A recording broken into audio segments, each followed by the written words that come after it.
Hello friends, welcome back to my channel. आज का हमारा टॉपिक है types of management information system, यानी कि प्रबंध सूचना प्रणाली के प्रकार। MIS can be classified into various types based on their functions and level of management they serve. यानी कि एमआईएस को उनके कार्य और प्रबंध के स्तर के आधारों पर विभिन्न भागों में विभाजित या वर्गीकृत किया जा सकता है। अब इनमें क्या आते हैं? टीपीएस, एमआईएस, टीएसएस, ईआईएस, ओईएस और KMS। तो सबसे पहले देख लेते हैं TPS, यानी कि ट्रांजैक्शन प्रोसेसिंग सिस्टम, लेन देन प्रक्रिया प्रणाली क्या है? TPS is used to handle the day by day business transactions such as sales, purchase, payroll, etc. It is the foundation of other information system। यानी कि TPS का उपयोग बिक्री, खरीद, वेतन आदि जैसे दैनिक व्यावसायिक लेन देन को संभालने के लिए किया जाता है। यह अन्य सूचना प्रणालियों की आधारशिला है, यानी कि जो डेली की इंफॉर्मेशन है वो TPS के थ्रू दी जाती है। अब इसके मुख्य बिंदु क्या है? ये क्या करता है? Processing large volumes of repetitive transaction, क्योंकि जो डेली के ट्रांजैक्शन है वो बार बार होंगे तो वो उन्हें दोहराता है। उसके बाद ensure speed, accuracy and consistency, क्योंकि हमें डेली कई सारे फीड करने होंगे तो उनको सदगति प्रदान करता है, सटीकता और स्थिरता सुनिश्चित करता है। Reduce manual errors and increase efficiency, यानी कि मैनुअल एरर जो मानव से लोगों से एरर हो जाते, गलती हो जाती है, उनको कम करता है और दक्षता को बढ़ाता है। अब उसके बाद आता है हमारा मैनेजमेंट इंफॉर्मेशन सिस्टम, यानी कि MIS, प्रबंधन सूचना प्रणाली।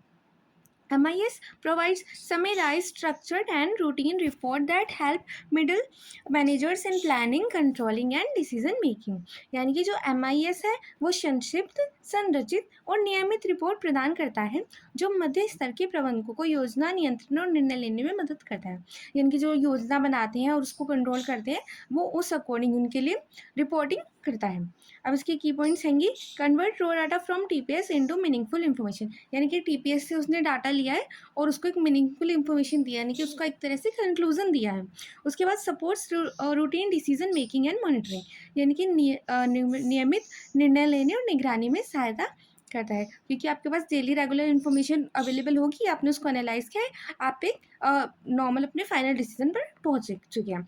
उसके बाद improves planning, organising and controlling functions, यानी कि योजना, संगठन और नियंत्रण कार्यों को बेहतर बनाता है, क्योंकि आपको अगर कोई भी एरर होगा, कोई भी गलती हो रही होगी तो आपको पता चल जाएगा इसके थ्रू, तो ये उसको बेटर बनाता है।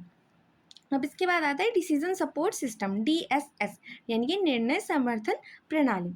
DSS helps in making complex and non routine decisions using analytical tools and models, यानी कि जो DCS है वो जटिल एंड गैर नियमित निर्णय लेने में विश्लेषणात्मक उपकरणों और मॉडलों का उपयोग करता है।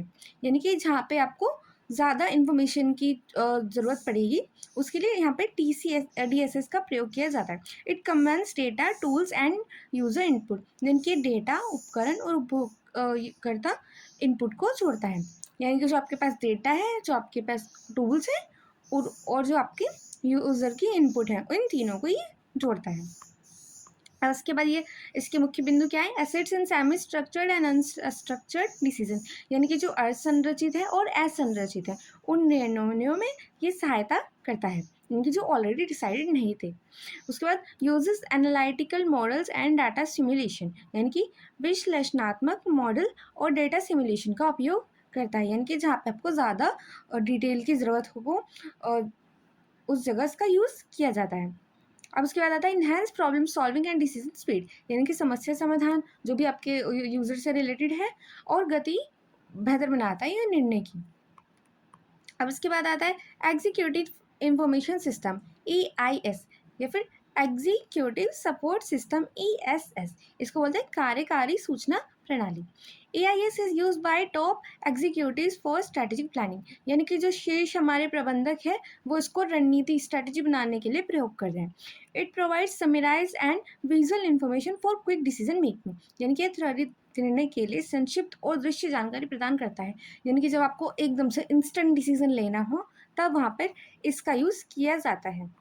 अब इसके बाद इसके की पॉइंट्स क्या है? Provides visual dashboards and trends report, यानी कि दृश्य डैशबोर्ड और प्रवृत्ति रिपोर्ट प्रदान करता है, कि अब क्या चल रहा है, किस अकॉर्डिंग आपको जैसे कि क्या ट्रेंड चल रहा है आप उस अकॉर्डिंग ईजिली जल्दी डिसीजन ले सकते हैं। उसके बाद offer quick access to critical business information, यानी कि अगर आपको बिजनेस से रिलेटेड कोई बड़ी जटिल वो चाहिए जानकारी, तो ये एकदम से आपको इंस्टेंटली अवेलेबल करा देता है।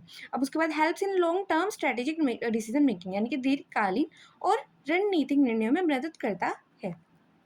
अब उसके बाद आता है ऑफिस ऑटोमेशन सिस्टम, OAS, कार्यालय स्वचालन प्रणाली। OAS helps in automating daily office task like documentation, scheduling, communication and data entry, यानी कि OAS कार्यालय के दैनिक कार्यों जैसे दस्तावेज तैयार करना, अनुसूची बनाना, संरचना और डेटा प्रवृत्तियों को स्वचालित करता है, यानी कि ये काम आपकी ऑटोमेटिकली हो जाए।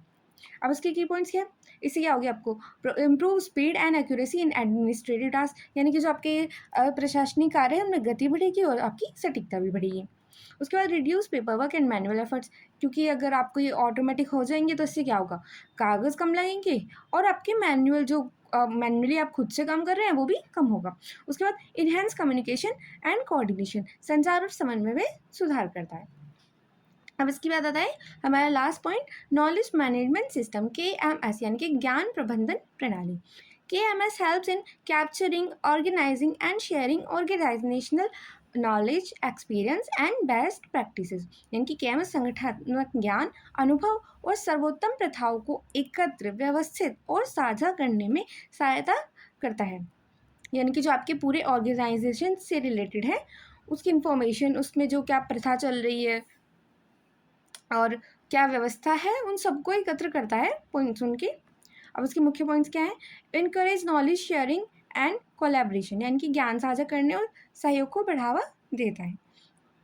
उसके बाद आता है promotes innovation and continued learning, इनके नवाचार सतत सीखने को प्रोत्साहन करता है, क्योंकि आपको नॉलेज मिलेगी तो इससे इनोवेशन भी आएगा और आप लर्न भी कर पाएंगे। उसके बाद रिटेन्स क्रिटिकल ऑर्गेनाइजेशनल नॉलेज, इनकी महत्वपूर्ण संगठनात्मक ज्ञान को संरक्षित करता है, यानी कि जो आपके ऑर्गेनाइजेशन से रिलेटेड पॉइंट्स है उनको ये सिक्योर भी करता है।